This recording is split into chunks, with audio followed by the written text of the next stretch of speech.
बिस्मिल्लाहिर्रहमानिर्रहीम। अस्सलाम वालेकुम नाज़रीन। दादू के करीब एक ऐसा तफरीही मुकाम भी है जिसे सिंध का मरी कहा जाता है। इस मुकाम को गौरख हिल स्टेशन कहते हैं। ये एक ऐसा मुकाम है जहाँ पर आम लोग और सयाह जो हैं बहुत बड़ी तादाद में छुट्टी वाले दिन आते हैं। बगन से हमारे नुमाइंदा खसूसी अली गुल मुगेरी के मुताबिक छुट्टियाँ होते ही मुल्क भर से सयाहों की बड़ी तादाद गौरख हिल स्टेशन पर पहुँच जाती है।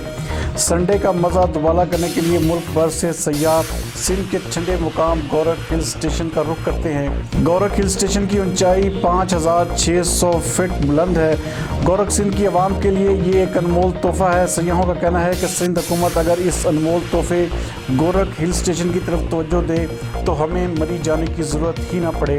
इस हवाले से मज़ीद देखते हैं अली गुल मुगेरी की ये रिपोर्ट।